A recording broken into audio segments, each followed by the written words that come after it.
சரியா? இப்போ இந்த அடையாளத்தை நம்ம இன்னைக்கு முஸ்லிம்கள் மத்தியில் சர்வசாதாரணமா பார்ப்போம்.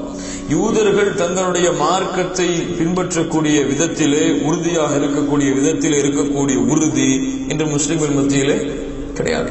அவர்களை போன்று மாற வேண்டும் என்று எவ்வளவு வழிகளில் எல்லாம் முயற்சி இருக்கிறதோ அவ்வளவு முயற்சிகளையும் இன்று முஸ்லிம்கள் எடுக்க தயார். ஆனா அவன் ஒரு விஷயத்தை கூட விட்டு கொடுக்க மாட்டான். யாரு? யூத ஒரு விஷயத்தை கூட விட்டு கொடுக்க மாட்டான். இதை எடுத்துக்கோங்க, உங்களுக்கே தெரியும். கூகுள்ல போய் அல்லாஹ் நடிங்க, நீங்க பேஸ்புக் யூஸ் பண்ணுவீங்க, பேஸ்புக்ல போய் அல்லாஹ் நடிங்க, முகமது நடிங்க, இஸ்லாம் நடிங்க, அது என்ன டிக்ஷனரி இருக்கிற வேடா? கீழே ரெட் கோடு காட்டும். என்ன அடையாளம்? Unknown word. அது அப்படிதானே? டிக்ஷனரியில இல்ல.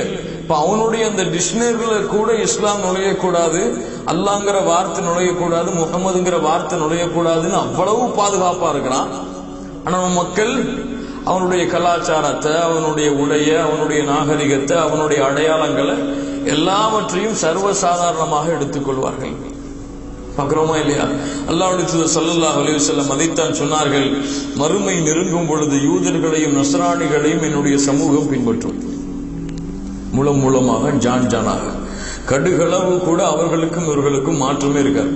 அந்த அளவு மாறிடும். அவனும் கிறிஸ்துமஸ் கொண்டாடுவானா, இவனும் ஹாப்பி கிறிஸ்துமஸ் சொல்லுவான். அவனும் தீபாவளி கொண்டாடுவானா, இவனும் தீபாவளின்னு சொல்லுவான். அவனும் பர்த்டே கொண்டாடுவானா, இவனும் பர்த்டே கொண்டாடுவான். எப்படி அவர்களுடைய கலாச்சாரம் முஸ்லிம்கள் மத்தியிலே முலம் மூலமாக ஜான் ஜானாக பரவிவிடும்.